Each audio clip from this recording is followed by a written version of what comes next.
Hey guys, welcome to this video, and it's time for the camera review of Samsung Galaxy A8. Now we have got a 3 camera system on this phone. So we have got dual front cameras. One is a 16 megapixel and the other is 8 megapixel camera, both having an aperture of f1.9, and then at the back we have got a 16 megapixel camera having an aperture of f1.7. So talking about the dual front cameras, they actually allow you to take bokeh effects in your photos, and you can also change the strength of the blur before taking the photo and then after taking the photo as well. Now talking about the image quality, the front cameras are actually pretty decent and they take very good selfies, and for the bokeh effect to work you actually need a lot of light.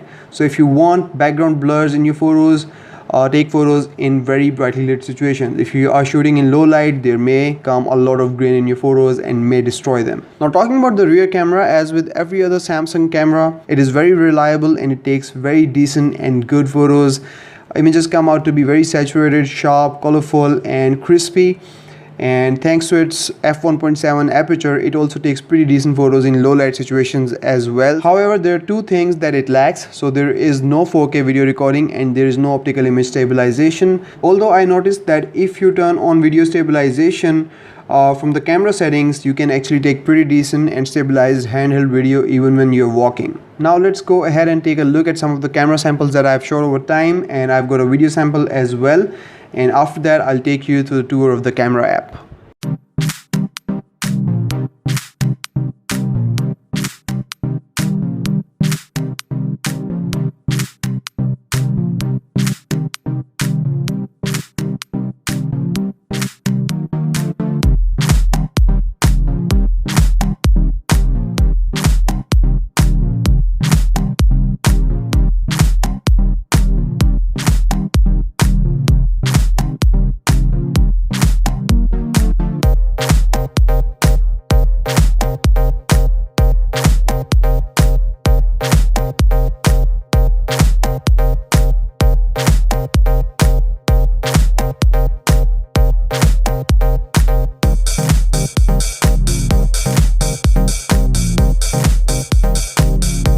Now moving on to the camera app, we have got a pretty standard camera app here. So we've got some toggles at the top, we've got settings, flash, full screen mode, and front toggle here for the front camera. We've got stickers down below, and then we've got Bixby VN. Swiping to the right, we get to our modes.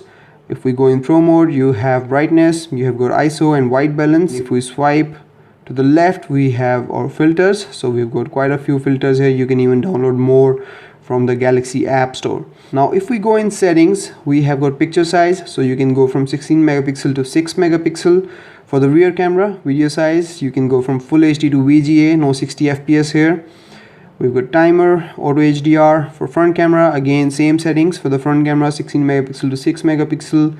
Video size, you can shoot full HD video from the front camera. And then we have got some shooting methods here. For the front camera, you can tap on the screen to take your selfie, show your palm to take a selfie. We've got auto HDR, and then for video we have got video stabilization. So I recommend that you turn this button on if you are thinking of shooting a video, because that would create very stabilized video. Moving on, we have got quick launch, so you can double tap the power button to launch the camera quickly. So there you go. So it works from the lock screen as well. And then we've got voice control, so you can say things like smile, cheese, capture or shoot to start recording videos. And in the end, we've got floating camera button. You can turn this on, go back, and this floating button appears, so you can tap on it to take photos.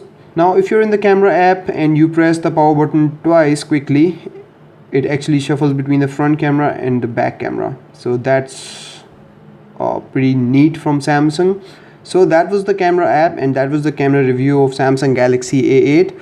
And if you have any questions, you can let me know in the comments, so you can catch me up on Twitter as well, and I will see you in the next video. Till then, take care, bye bye.